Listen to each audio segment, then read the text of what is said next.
So I kept running out of characters whenever I tried to type up a response. Basically, the conversation is about art licensing and is it worthwhile for fine artists, especially ones who are already or considering doing prints for their work. The thing to remember when I'm talking about art licensing here is I'm not talking about uploading your artwork to a stock photography website, not at all. I'm also not talking about putting your artwork on your own merch, like postcards or greeting cards or bookmarks or anything like that. What I'm talking about in particular is getting an agent to represent you as an artist or an illustrator and selling large companies the opportunity to print your artwork on products they're already making. So for example, Hallmark. Hallmark makes greeting cards.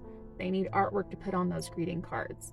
They pay artists a certain amount of money, an agreed upon amount of money under contract for a limited number of greeting cards.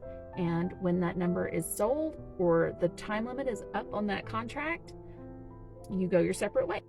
What's cool about art licensing is that once that contract with Hallmark has ended, you can have another contract with another greeting card company to have your artwork on a greeting card and get another paycheck for that licensing agreement.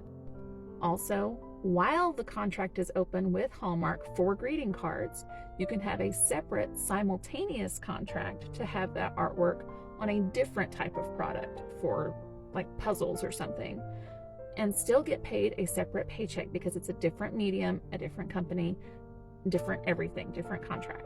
There are a lot of other artists on TikTok who have a lot more of experience with art licensing who have been very helpful and very informative with what licensing is, how to go about it, what the process is.